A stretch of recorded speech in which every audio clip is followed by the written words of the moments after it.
Assalamualaikum warahmatullahi wabarakatuh. Perkenalkan, nama saya Bintang Syariki dari kelas paralel 1, akan menjalankan tugas ujian tengah semester dari pelajaran pendidikan agama Islam.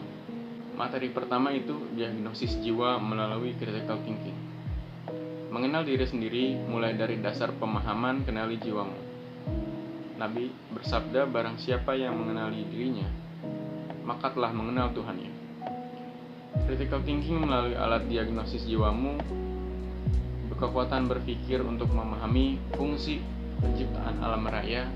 Sesungguhnya dalam penciptaan langit dan bumi dan silih bergantinya malam dan siang terdapat tanda-tanda bagi orang-orang yang berakal, yaitu orang-orang yang mengingat Allah sambil berdiri atau duduk atau dalam keadaan berbaring, dan mereka memikirkan tentang penciptaan langit dan bumi seraya berkata, ya Tuhan kami, tiadalah Engkau menciptakan ini dengan sia-sia, maha suci Engkau, maka peliharalah kami dari siksa neraka.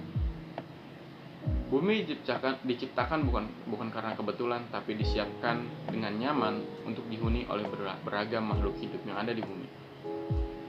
Identifikasi sifat jiwamu, lakukan evaluasi akhlak. Kita lakukan evaluasi dengan berpikir jeli dan kritis tentang akhlakmu. Inilah yang disebut dengan critical thinking atau berpikir secara kritis. Ketika bercermin, kita berdoa. Pujian kepada Allah yang telah membaguskan wajah kita atau paras kita. Selanjutnya, memintalah kepada Allah agar akhlak kita dibaguskan sebagaimana inginnya kita. Kenali penyakit hatimu, obati penyakitmu dengan tauhid, hilangkan atau kurangi kelakuan yang buruk yang selalu mengikuti hawa nafsumu atau yang mengikuti bisikan syaitan. Isilah hidup dengan ilmu dan bimbingan spiritual untuk bekal amal solehmu. Hiasi dirimu dengan sifat-sifat kebaikan sebagai sifat ilahiyah. Itulah takwa. Untuk materi yang kedua, komunikasi antara hamba dan Rabb-nya. Arti komunikasi. Komunikasi adalah proses transfer pesan kepada pihak lain. Pesan yang disampaikan adalah sama dengan yang diterima. Oleh karena itu, kata komunikasi berasal dari kata komunis dari bahasa Inggris yang berarti sama. Yang kedua, ada komunikasi talbiyah. Secara bahasa, talbiyah itu artinya aku menyambut panggilannya dengan ucapan labbaik. Ucapan yang biasa diucapkan oleh umat muslim saat sedang berumroh atau haji. Berarti orang yang melaksanakan umroh dan haji sedang melangsungkan self-communication atau berbicara dengan hati kepada Allah Maha Penciptanya.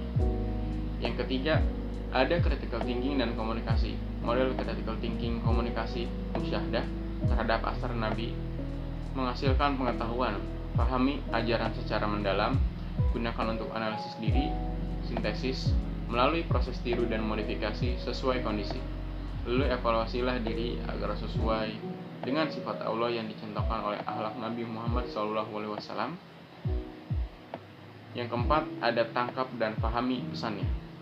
Segitiga proses dalam critical thinking. Yang pertama, critical thinking untuk menangkap pesannya. Yang kedua, communication to other, ajak yang lainnya. Yang ketiga, self communication, pakai sifatnya. Yang kelima, mengurai dan melaksanakan pesannya komunikasi visual dengan Allah melalui rububiyahnya, temukan sifatnya. Terus komunikasikan visual melalui rububiyah alam raya, juga temukan sifatnya. Jika sudah teridentifikasi sifatnya, pakailah sifat itu oleh dirimu. Dan kalimat tauhid itu seperti buah kurma dan jeruk yang memberi dan bermanfaat bagi manusia. Kalimat la ilaha illallah harus berbuah amal soleh sehingga bermanfaat bagi kehidupan bermasyarakat dan berbangsa. Selanjutnya untuk materi ketiga, tesis Nabi Ibrahim. Hasil critical thinking tentang ketuhanan. Tesis artinya ungkapan kenyataan yang didukung oleh argumen yang kuat. Istilah tesis digunakan untuk menunjukkan bahwa ungkapan pernyataan Nabi Ibrahim sebagai kesimpulan setelah melalui proses berpikir yang sahih. Kemudian mengujinya melalui fakta-fakta yang ada dan akhirnya disimpulkan kebenarannya yang hakiki. Dan tentu saja konsekuensi risiko ujian dari masyarakat sekitarnya. Tesis tauhid Nabi Ibrahim, keyakinan Nabi Ibrahim yang kukuh karena hasil pengolahan akal dan pikirannya dan akhirnya mendapatkan bimbingan Allah Subhanahu wa taala. Langkah mengimplementasikan ajaran Nabi Ibrahim dalam kehidupan sehari-hari. Yang pertama, pandangan monumennya. Pahami inti ajaran Nabi Ibrahim, gunakan critical thinking, bangun intelektual melalui bimbingan Al-Quran. Yang kedua, setelah dipahami, bangunlah keyakinan dari bukti-bukti yang telah diverifikasi dan muarakan pada keimanan. Yang ketiga, amalkan dan praktikkan dari apa yang sudah dipahami yang sejalan dengan tesis Nabi Ibrahim. Implikasi tesis tauhid pemahaman yang sejalan dengan tesis Nabi Ibrahim adalah tesis tauhid bagi umat Nabi Muhammad SAW, yakni bagaimana akal bisa berpikir melalui musyahadah kepada alam raya, kemudian dapat menyimpulkan siapa penciptanya dan harus melahirkan keyakinan yang dibuktikan dengan ucapan dan perbuatan dalam kehidupan. Istilah inilah yang dimaksud koherensi, korespondensi, dan konsistensi dan pragmatisme sebagai kriteria kebenaran dalam teks ilmiah. Yang keempat, yaitu model pembaruan Nabi Ibrahim. Sholawat kepada Nabi Ibrahim. Secara hakikat, sholawat kepada Nabi Ibrahim berdoa agar memiliki sifat dan tauhid seperti Nabi Ibrahim. Dengan mengikuti ajarannya, agar meraih ridho Allah Subhanahu wa taala, Nabi Ibrahim merupakan role model atau figur pembaru ideologi bangsanya, yang berangkat dari keyakinannya dengan motivasi pergerakan karena dilandasi dengan keimanan dan nilai-nilai tauhid sudah melebur dengan asmanya. Maka setiap langkah perjuangan atas nama Allah bukan bermotifkan harta ataupun jabatan, namun semata-mata amanah ini misi ilahiyah. Pembaruan Nabi Ibrahim dijelaskan dalam surat Al-Anbiya, Quran surat 21 ayat 58 sampai 68. Misi Nabi Ibrahim adalah membangun karakter bangsanya agar sejalan dengan misi ilahiyah berupa cahaya kebenaran, seperti dijelaskan dalam Quran surat 21 ayat 51. Perbaikan yang pertama dilakukan tentu saja kepada lingkungan terdekat, yakni keluarganya, khususnya bapaknya sendiri atau seorang ayahnya sebagai tokoh pembuat berhala. Yang ketiga, peta jalan pembangun tauhid melalui kepemimpinan, melalui proses dan tahapan pembaruan Nabi Ibrahim dari diri sendiri, keluarga, masyarakat, bangsa, dan negara. Analogi inilah yang membuat Nabi Ibrahim sangat memperhatikan nasib bangsa dan negara, sehingga beliaulah seorang nabi yang nasionalis, dengan sebutan nabi yang nasionalis demi ajaran tauhid agar diimplementasikan dengan benar. Harapan ini tercermin dalam doanya dalam surat Al-Baqarah ayat 126. Implementasi tauhid, nilai-nilai ketauhidan, internalisasi nilai ketuhanan, peta jalan menuju pembangunan karakter nasional. Materi kelima atau materi terakhir yaitu ajaran nasionalisme Nabi Ibrahim.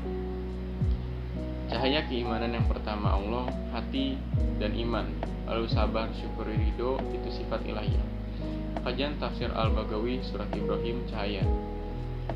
Agar kamu menyeru mereka dari jalan yang gelap atau syirik memasuki cahaya keimanan, izin Tuhannya, perintah Rabb, mencintai dunia, memilih dunia.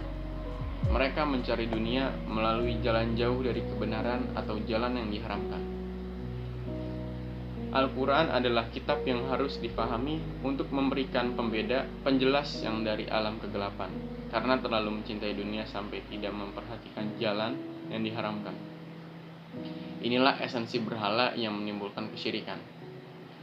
Strategi membawa ajaran Allah, mengajarkan strateginya adalah bangun benteng pertahanan, yakni pertama sabar dan kedua tawakal.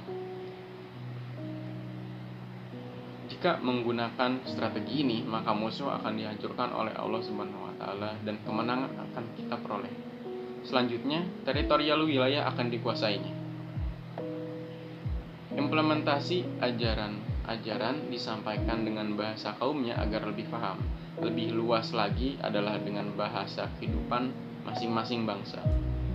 Syukur, ajaran yang telah Ajaran yang telah diimplementasikan dalam pembangunan karakter diwujudkan dalam pendidikan nilai, pendidikan budi pekerti, pendidikan moral, pendidikan watak yang bertujuan mengembangkan kemampuan bangsa untuk memberikan keputusan baik ataupun buruk, memelihara apa yang baik dan mewujudkan kebaikan itu dalam kehidupan sehari-hari dengan sepenuh hati. Mungkin itu untuk materi kelima. Cukup sekian, terima kasih. Mohon maaf bila ada kesalahan. Nun wal qalami wa ma yasturun. Wassalamualaikum warahmatullahi wabarakatuh.